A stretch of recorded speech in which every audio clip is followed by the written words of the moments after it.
Shalom Bapak Ibu Saudara yang terkasih, bagaimana kabarnya? Semoga selalu sehat.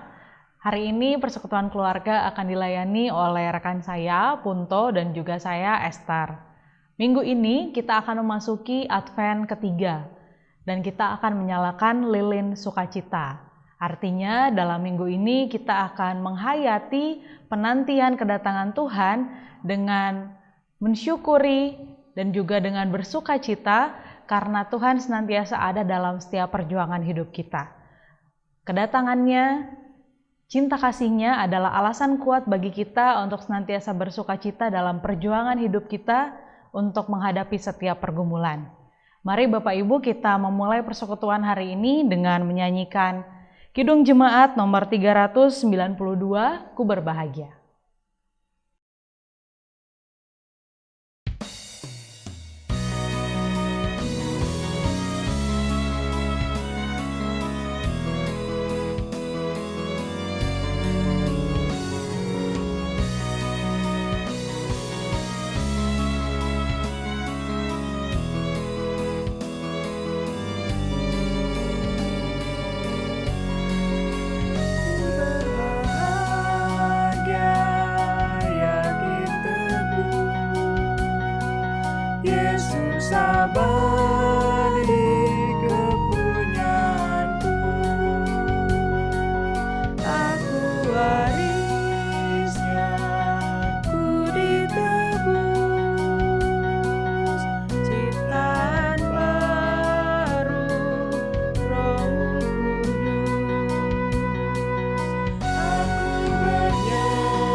Saudara-saudara, sebelum kita merenungkan firman Tuhan bersama, marilah kita bersatu di dalam doa. Mari kita berdoa. Terima kasih ya Tuhan atas kehidupan dan kesempatan yang Kau berikan kepada kami pada hari ini. Kami bersyukur ya Tuhan, karena begitu banyak hal yang telah Engkau berikan kepada kami. Sekalipun memang kami menyadari bahwa kehidupan kami juga penuh dengan pergumulan. Tapi kami mau mengimani bahwa pengharapan kami ada di dalam Engkau ya Tuhan. Dan oleh karena itu Tuhan bersabdalah kepada kami pada hari ini. Sehingga kami dapat lebih memahami lagi seberapa dalam pengharapan kami kepadamu. Seberapa besar kasih-Mu kepada kami. Seberapa besar karya-Mu dalam kehidupan kami. Curahkanlah Roh Kudus-Mu kepada kami ya Tuhan, sehingga kami diberi hikmat dalam kami membaca, merenungkan, dan memahami firman-Mu Tuhan. Kami serahkan pembacaan firman Tuhan kami pada hari ini ke dalam tangan pengasihan dan tuntunan-Mu. Di dalam nama Yesus Kristus kami berdoa, amin.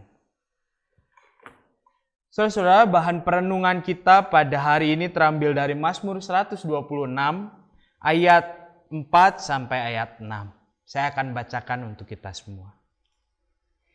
Pulihkanlah keadaan kami ya Tuhan, seperti memulihkan batang air kering di tanah Negeb. Orang-orang yang menabur dengan mencucurkan air mata akan menuai dengan sorak-sorai. Orang yang berjalan maju dengan menangis sambil menabur benih, pasti pulang dengan sorak-sorai sambil membawa berkas-berkasnya. Demikianlah firman Tuhan. Yang berbahagia adalah kita yang mau mendengar, merenungkan, dan bahkan juga menghidupinya dalam kehidupan kita sehari-hari. Nah saudara-saudara, saya itu termasuk orang yang sangat menyukai memelihara hewan. Dari kecil saya sudah diajarkan oleh bapak saya untuk memelihara hewan. Karena memang bapak saya pun juga orang yang menyukai memelihara hewan. Kalau bapak saya senangnya memelihara burung. Kalau saya dulu dari kecil diajar memelihara ikan. Paling sering. Mungkin karena juga ikan harganya relatif lebih murah dibandingkan hewan-hewan peliharaan lain. Jadi kalaupun mati ya nggak rugi-rugi amat begitu. Bahkan baru-baru ini juga saya mencoba untuk memulai memelihara kucing. Karena kucing itu kan hewan yang lucu, mengemaskan gitu. Memang kadang-kadang kelakuannya agak-agak mager, malesan gitu. Tapi tingkahnya cukup lucu juga. Lucunya hilang cuma kalau kucing ini mencuri ikan. Apalagi kalau yang dicuri ya ikan peliharaan saya juga, kan repot. Nah, satu lagi hewan yang saya sebenarnya pengen sekali untuk memelihara tapi belum kesampaian adalah seekor anjing. Karena kan katanya anjing itu sahabat manusia yang baik. Juga kalau dilihat kelakuannya, kalau dibanding sama kucing itu jauh lebih nurut. Dan banyak juga anjing yang bentuk-bentuknya tuh lucu-lucu sekali. Jadi saya sebenarnya agak kepengen, cuma memang belum kesampaian. Tapi waktu saya kuliah dulu di kontrakan saya itu ada juga rekan yang memelihara anjing. Nah, ada kejadian yang unik pada waktu itu. Jadi ceritanya semua anak-anak kontrakan itu mau pulang. Karena pada waktu itu kondisinya liburan. Sehingga semua ingin pulang kampung. Termasuk kawan saya yang punya anjing ini. Anjing itu diberi nama Pepper, Bapak Ibu. Alasannya ada dua. Yang pertama karena warna bulunya itu dominan kecoklatan, terus ada bintik-bintik hitam-hitamnya gitu. Kayak ketumpahan merica nih kata teman saya. Makanya dikasih nama Pepper. Pepper kan bahasa Inggrisnya merica. Nah, terus yang kedua adalah karena kalau kami waktu kuliah di teologi itu nyebut tugas makalah itu dengan nama tugas Pepper. Sehingga ketika kami manggil anjing ini, kami jadi ingat kalau Pepper atau tugas-tugas kami itu masih menumpuk belum dikerjakan. Biar tidak terlalu lama main sama anjingnya ini. Nah, si Pepper ini sebenarnya anjing yang lumayan aktif, bahkan cenderung rusuh begitu Bapak Ibu. Tidak bisa ditinggal sebentar aja pintu dibuka, tidak bisa. Pasti langsung lari kabur. Kalau kami ngeluarkan motor gitu dari kontrakan, ngeluarin motor mau keluar, kami belum naik. Si Pepper ini udah naik di depan dashboard Bapak Ibu, kan motor matic itu bawahnya rata gitu ya. Nah, dia naik di situ pengen ikut. Dan berbagai kelakuan aktifnya yang lain itu. Pokoknya lucu banget. Nah, suatu hari ketika kami mau pulang kampung semua, hanya ada satu orang yang tidak pulang kampung. Sebut aja namanya Edi gitu.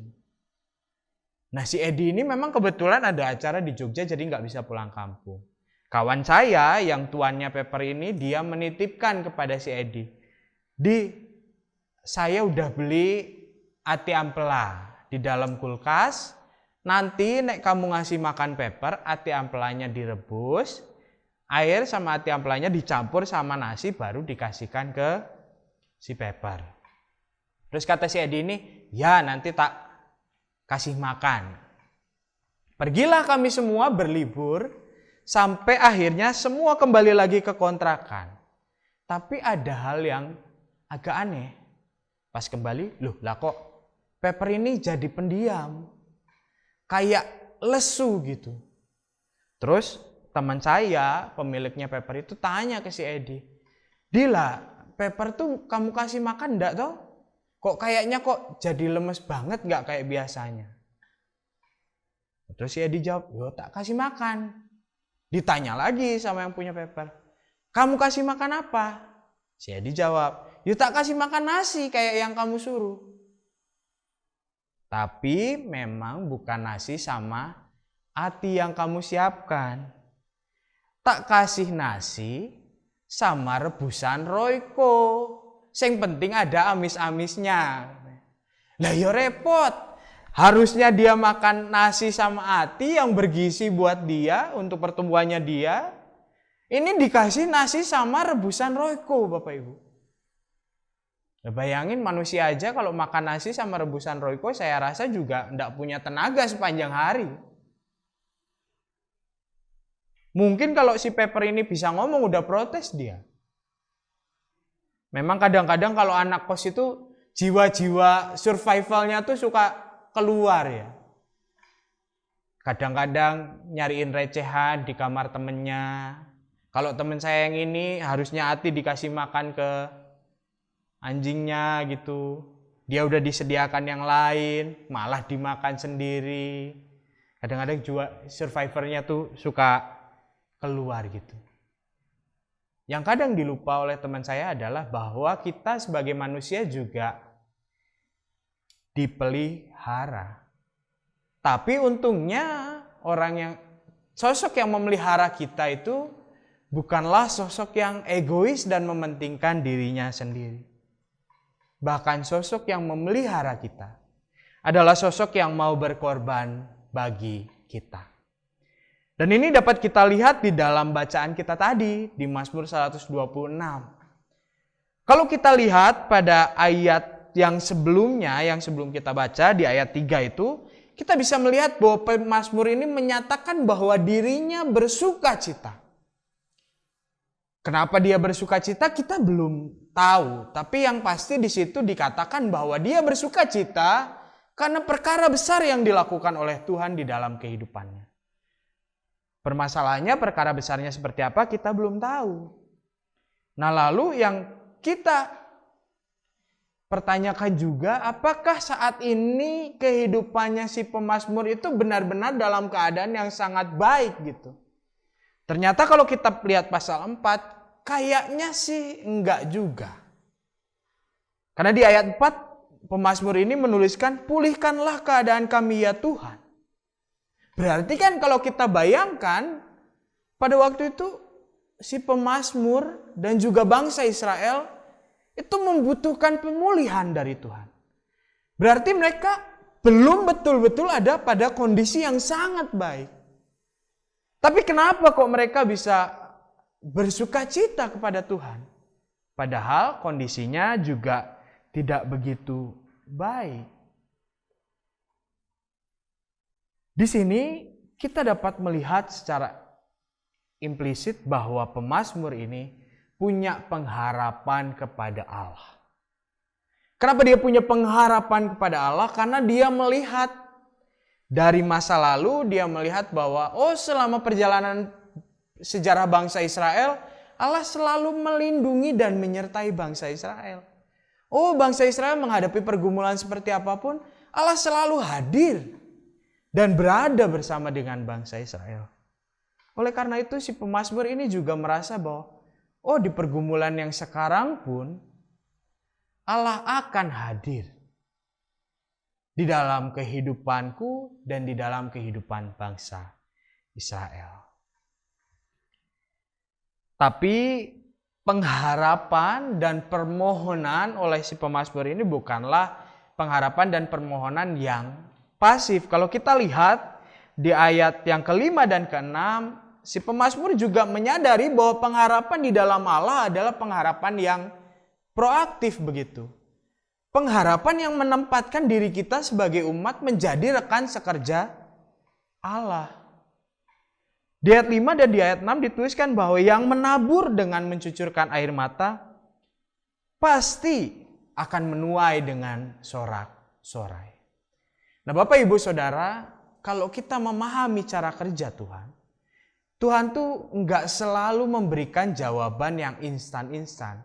Misal kita minta sakit kita disembuhkan, terus tiba-tiba langsung sembuh sakitnya. Atau kita minta hal lain, lalu tiba-tiba langsung diberi oleh Tuhan. Enggak selalu Tuhan memberikan jawaban yang instan seperti itu. Lebih sering justru Allah memberikan jawaban dengan mengajak kita berkarya bersama dengan Allah. Berjalan bersama dengan Allah. Seperti yang dialami oleh pemazmur ini. Seperti yang dipahami oleh pemazmur ini. Dia melihat bahwa ketika aku berharap, ketika aku memohon, aku juga harus terlibat. untuk mewujudkan apa yang aku harap dan mohonkan. Mari kita bersama belajar dari si pemazmur ini. Untuk mengingat bahwa kita punya Allah yang memelihara kita, yang mau berkorban demi kita. Untuk juga mengingat karya-karya besar yang sudah dilakukan Allah kepada hidup kita dari awal hingga saat ini. Untuk memohon dan berpengharapan pada Tuhan. Tapi juga sekaligus menjadi rekan sekerja Allah di dalam mewujudkan apa yang kita mohonkan itu. Nah, kadang-kadang yang menjadi keliru bagi kita adalah kita seringkali memohon, berdoa, tapi kita agak memaksakan kehendak kita kepada Tuhan. Sehingga ketika Tuhan tidak mengabulkannya, kita menjadi kecewa. Kita menjadi marah kepada Tuhan. Sehingga kehidupan kita menjadi kehidupan yang tidak lagi mensyukuri berkat Tuhan yang ada pada kita. Saya mengerti bahwa dalam keadaan saat ini pasti berat bagi kita juga untuk menaruh atau secara konsisten terus-terusan menaruh pengharapan kepada Tuhan. Terutama di dalam kondisi pandemi ini. Apalagi kita tahu bahwa pandemi ini tidak juga kunjung usai. Tapi bukan berarti kita tidak punya pengharapan sama sekali. Kita masih bisa kok berpengharapan pada Tuhan. Kita masih bisa kok memohon kepada Tuhan. Tapi sambil juga jangan lupa kita harus melakukan sesuatu untuk mewujudkan apa yang kita mohonkan. Mungkin dengan kita taat melakukan protokol kesehatan. Mungkin dengan kita menjaga diri kita dengan berolahraga, dengan makanan-makanan yang bergizi. Kita ikut menjadi rekan sekerja Allah untuk mewujudkan apa yang kita inginkan. Hingga akhirnya nanti kita bisa melampaui pergumulan kita bersama dengan Allah. Saudara, kiranya kita selalu disertai oleh Allah, kita selalu berpengharapan kepada Allah, dan diberikan kesehatan oleh Allah. Amin. Saat teduh bagi kita semua.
Mari kita memasuki doa syafaat, mari kita berdoa.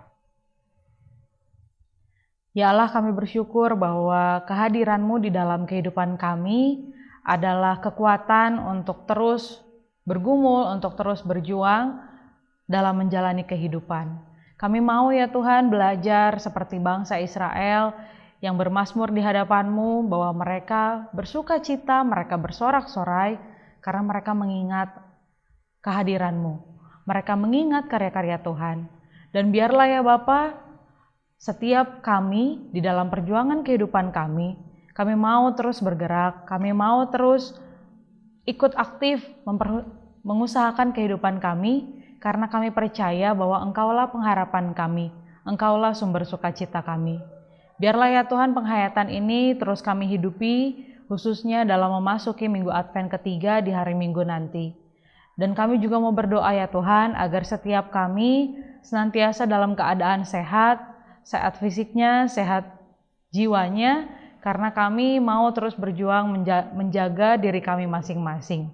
Dan kami juga ya Bapa mau berdoa untuk setiap saudara-saudara kami, rekan-rekan kami yang menangani pasien-pasien COVID di rumah sakit, untuk setiap orang ya Tuhan yang menjadi tenaga medis dan juga dokter yang berjuang saat ini, biarlah ya Bapa Engkau selalu memberikan kekuatan dan juga semangat bagi mereka. Kami juga mohon ya Bapa berikan hikmat kepada pemerintah kami dalam pengelolaan segala sistem yang mereka siapkan untuk menangani pandemi ini ya Tuhan. Sudah ada wacana untuk membagikan vaksin. Biarlah ya Tuhan wacana ini dapat dijalankan dengan baik. Dan biarlah ya Bapak Engkau menjaga setiap orang yang bertugas dalam pemerintahan kami untuk menangani pandemi ini. Kau berikan hikmat agar semua yang mereka lakukan dilakukan dengan kesadaran bahwa Allah yang memimpin mereka. Dan kami juga mau berdoa ya Bapak untuk gereja-gereja, khususnya juga gereja kami GKI Karanglewas yang akan merayakan Natal, yang akan memperingati kelahiran-Mu dengan segala keterbatasan di masa pandemi ini. Biarlah ya Tuhan, kondisi yang baru ini kami hadapi dengan penuh pengharapan, kami lalui dengan juga kesukacitaan. Biarlah pandemi ini tidak mengecilkan segala sukacita kami, tetapi justru membuat kami semakin dalam menghayati kehadiran-Mu, membuat kami semakin mensyukuri cinta kasih-Mu yang terus menguatkan kami untuk melangkah dalam kehidupan kami sepanjang hari ini ya Tuhan. Dan kami juga mau berdoa ya Tuhan untuk setiap panitia dan juga para pelayan di gereja ini ya Bapa, agar semua yang mereka lakukan dapat mereka lakukan dengan penuh sukacita. Kami mau menyerahkan kehidupan kami ya Bapa, kami mau menyerahkan kehidupan kami masing-masing, kehidupan persekutuan kami, biarlah ya Tuhan Engkau yang menumbuhkan selalu iman kami di hadapan-Mu. Demi Kristus Yesus kami telah berdoa. Amin.